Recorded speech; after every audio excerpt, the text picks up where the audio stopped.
Assalamualaikum. Waalaikumsalam. Mga bapa ko, mga apo ko, mga auntie, nandirito lahat. Hindi ko man kayo mapangalanan, isahin ko na lang sa pangalan ni Apo Abdul Kader Binto. Oh. Magandang tanghali po sa lahat. Pag may itinanim, mayroon talagang aanihin. Lumiman. Hindi nakikita sa lahat ang mga ginawa ni Apo Spider. At kung tatayo ako po ay isa sa mga itinanim ni Apo Spider. Dinala niya ako dito to make the story, no? Medyo mataas kasi ang storya namin. Dinala niya ako dito 2012. Sabi niya sa akin, anak ka pala ng mamalo. Dato Talks. Anak ka pala ng mamalo. Sabi ko, opo. Anong special? Wala kang alam talaga. Kahit ilang graduate ka pa, kung hindi mo alam ang iyong pinagmulan, ay kagaya ka ng kahoy na walang dalid. Ugat. Walang ugat. Ha? Ganun ba yun? Sige, mag-uwi ka sa Bukidnon. Seryoso ito.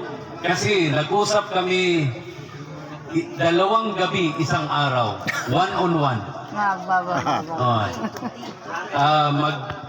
Si auntie, nasaan si auntie, mag-serve lang sa amin ng kape at saka pagkain.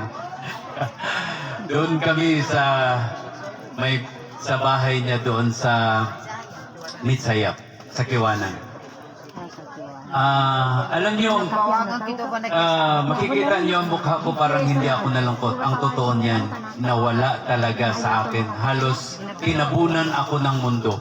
Mabuti na lang, kay pagtingin ko sa libro, andoon ang mga cellphone number ni uncle na ito, Dato Talks, si Sultan Salindato, yung overall Mindanao, andun din.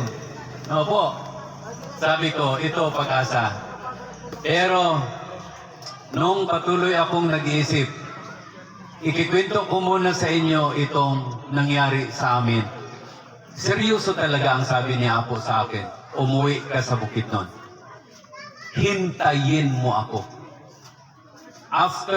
After the study of world history, the study of Philippine history, and the study of Apo Raja Tabunaway and Apo Raja Mamalo, sabi niya sa akin, umuwi ka sa Bukidnon.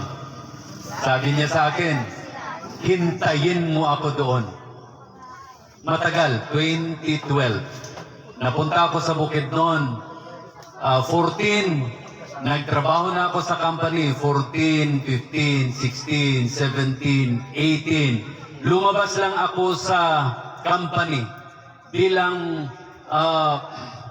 values officer. Nag-iisang values officer ng pinakamalaking company. Kung maririnig niyo ang Sumepro or Sumitomo Company, ako lang ang nag-iisang values officer. Dahil po yun sa mga turo ng aking mahal na lolo, Apo Spider. Sabi niya, spider tayo. Anong special sa spider? Ang spider, studyhan mo na lang. Totoo, pag-study ko sa spider, nakita ko yun lahat.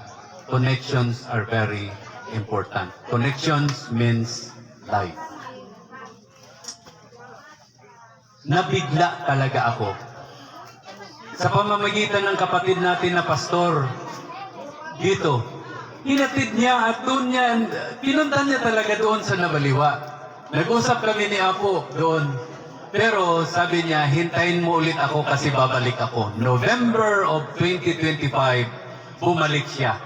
Sabi niya, magkaroon tayo ng meeting. Quorum. Dadalhin natin dito yung mga mga leader na may puso para sa ating pagkakilanlan. Alam niyo sa amin kasi ang ating pagkakilanlan ang pinaka-importante sa lahat. Ang ating pagkakilanlan.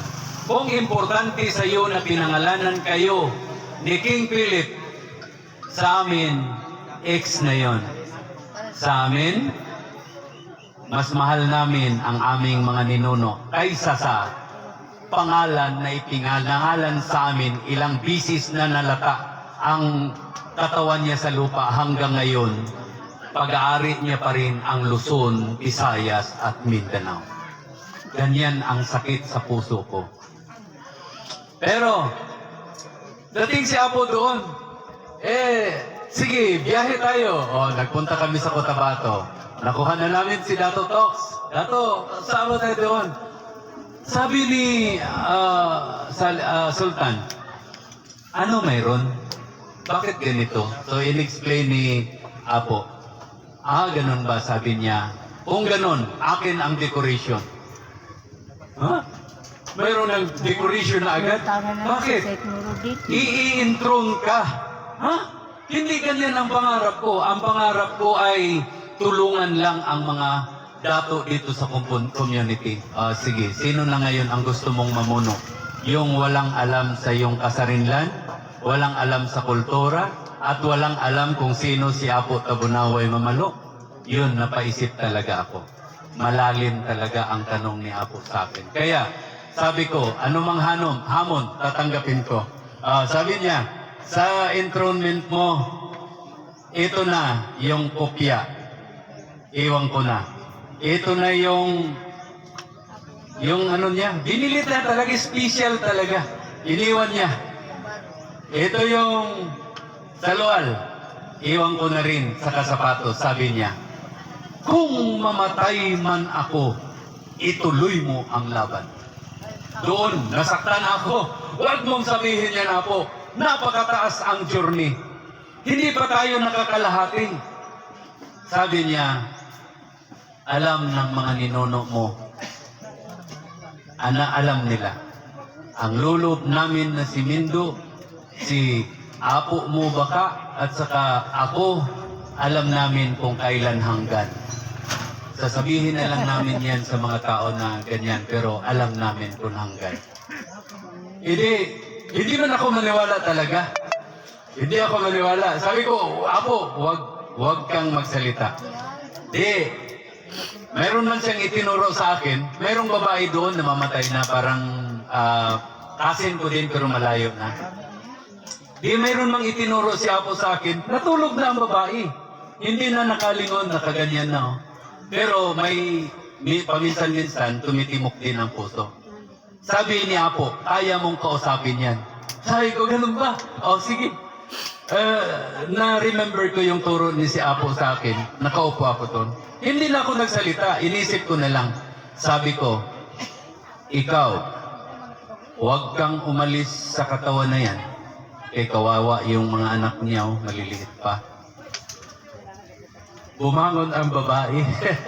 Bumangon, no? Tapos, hindi man kami nakita kasi nakapikit naman siya. Hindi ako nag-verbal, hindi po verbo yung ginamit ko. Isip na lang, sabi ko, huwag kang umalis dyan. Kasi kawawa yung mga anak niya. Biglang bumangon yung babae. Sabi niya, paano na ito? Nakain ko na lahat. Tapos na.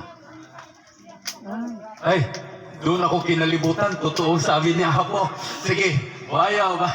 So baya-baya nang ka. Yung kung gusto mo, ano na mangyayari? Yun na. Sabi ko, kinilibutan ako. Ano yun? Bakit? Bakit ganun? So, kung ang alam natin na kaalaman ni Apo Spider ay ganyan lang, ang sa akin alam ko, sobrang haba talaga. Kasi ako lang yung nakikinig sa kanya, lahat ng mga nasa paligid namin, tulog na yan. Tulog na. Yung mga yon, mga tulog na yan. Sa kami na lang natitira. Totoo.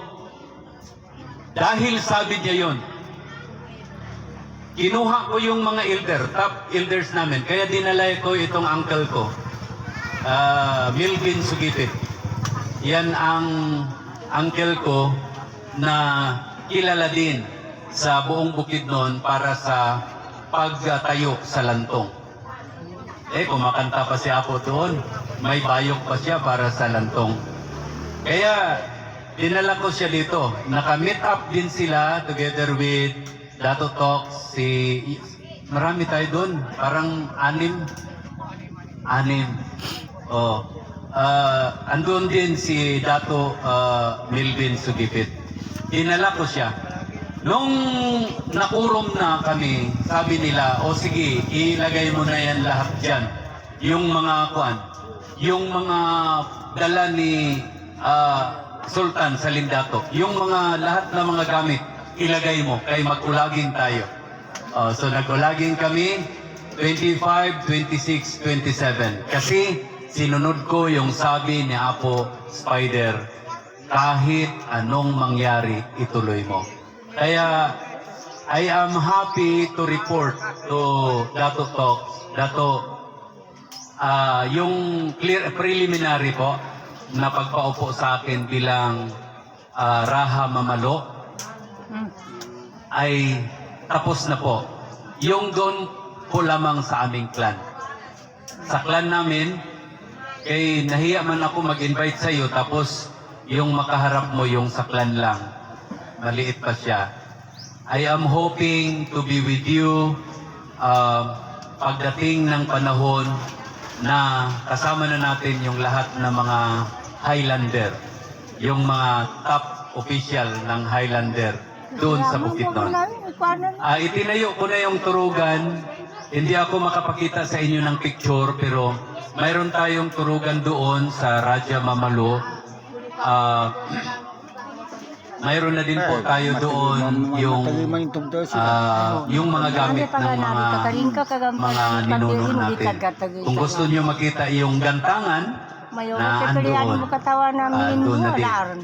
So, mga kapatid, mga auntie, mga uncle, hindi ko po pababayaan ang heritage na ibinigay ni Apo Spider sa akin. Masakit. Pero pilit natin na nilalabanan ang emosyon natin. Kasi alam natin na wala naman po. Gagawin na lang natin ang assignment natin habang buhay tayo.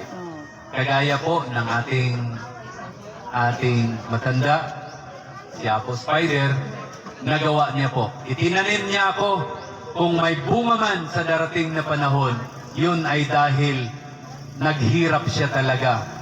3 gabi kuminsan, 2 gabi kuminsan, magkakapilang kami, mag-usap na kami. I've been in the university with Apo Spider. Kaya you can call on me kung may mga tanong na kailangan kong liwanagin. Ay, pati yung salsila, andun. Sabi niya, ito yung salsila. Hindi namin isinulat yung lolo mo kasi wala kayo. Swerte nyo naman. Ilalagay namin yung lolo ninyo tapos wala kayo dyan. Hindi, tatayo muna kayo. Saka namin ilalagay yung lolo ninyo. Si Apo Raha Mamalo. Kaya andun, sabi niya, you are free, ilagay mo na dyan.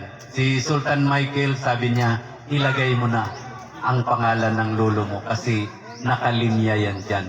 At itong Tarsulan na ito, ay kikilalanin ito sa buong mundo. Yan lang po ang iisang bagay upang makamtan natin ang totoong kasarinlan. Kung hindi man maintindihan ng lahat ang ating connection sa ating nakaraan, ay siyang bugtong na daan upang makalabas tayo sa malalim na pagkakabilanggo. Alhamdulillah. Alhamdulillah.